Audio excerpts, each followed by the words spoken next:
ফুল এমন একটা জিনিস যেটা কম বেশি সবারই খুব পছন্দের। সেটা যে কোনো ফুলই হোক না কেন। ইভেন করল্লার ফুলও আমার খুবই পছন্দের একটা ফুল। এত সুন্দর ফুলগুলো দেখতে লাগে, উফ! আজকে আসলে আম বেশ লাইক ২-৩ দিন পর ভাবলাম যে গাছগুলো একটু দেখে আসি। যেহেতু আমাদের সামারে এবার আসলে অনেক, অনেক গরম পড়েছিল। সো সব গাছ নষ্ট হয়ে গিয়েছিল। আমাদের সিজন অ্যাকচুয়ালি শেষ হয়ে গিয়েছিল। অল অফ সাডেন দেখা গেছে যে লাস্ট ২-৩ সপ্তাহ ধরে একটু হালকা একটু ঠান্ডা, ঠান্ডা ভাব, মানে সামারটা অলমোস্ট চলে যাচ্ছে।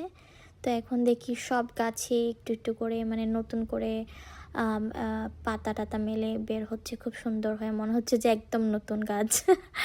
খুব সুন্দর লাগতেছে, তাই না?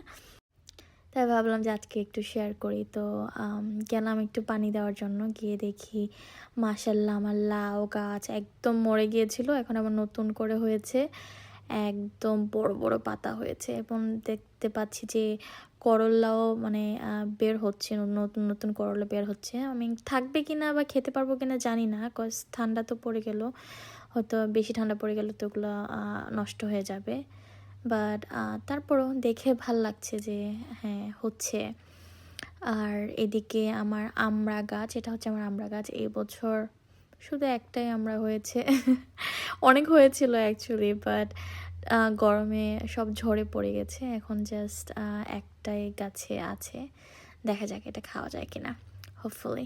এদিকে মরিচ গাছেও মাশাআল্লাহ এত ফুল এসেছে, হোপফুলি এগুলো মরিচ হবে, নষ্ট হয়ে যাওয়ার আগেই হবে ইনশাল্লাহ। দেখেই শান্তি লাগতেছে। গাছ আমার খুবই পছন্দের, খুবই পছন্দের। টুকিটাকি করার চেষ্টা করি। আর এইদিকে একটু বাতাস হয়েছিল, তো আমার মেহেদি গাছটা একটু নুয়ে গেছে, সো ওটা একটু বেঁধে দিতে হবে। মাশাআল্লাহ মেহেদি গাছটাও খুব ভালোই পাতা টাতা বের হয়েছে। আর এদিকে টমেটো গাছ তো পুরা জঙ্গল হয়ে গিয়েছে, মানে একবার মানে টমেটোর সিজন তো চলে গেছে, আমরা খেয়ে টেয়ে ফেলেছি। এখন আবার দেখা যাচ্ছে যে নতুন করে মানে পাতা টাতা দিয়ে যে নতুন নতুন ফুল আসতেছে। সো মনে হচ্ছে আবার টমেটো হবে, দেখা যাক হয় কি না। বাট আমি দেখি আমার খুব ভালো লাগছে যে পুরোনো গাছে এভাবে আসতেছে। মোস্ট অফ দ্য প্লেসেস তো এখন মানে গার্ডেনিং সিজন চলে গিয়েছে।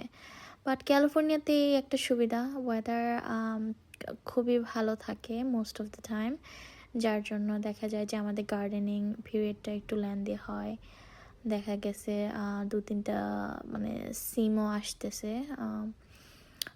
সিমের সিজন কিন্তু চলে গিয়েছে, বাট আসছে। আর এখানে সামহাও কোনোভাবে একটা, হয়তো এটাকে আমরা বলি পাট শাক বা নাইলা শাক যেটা বলে আর কি, কোনোভাবে হয়তো একটা বীজ পড়েছিল, ওখান থেকে একটা গাছ হয়েছে। সো এটাতে দেখা যাচ্ছে বীজও চলে এসেছে। সো ইনশাল্লাহ নেক্সট ইয়ার এটা থেকে আরও অনেক চারা করব।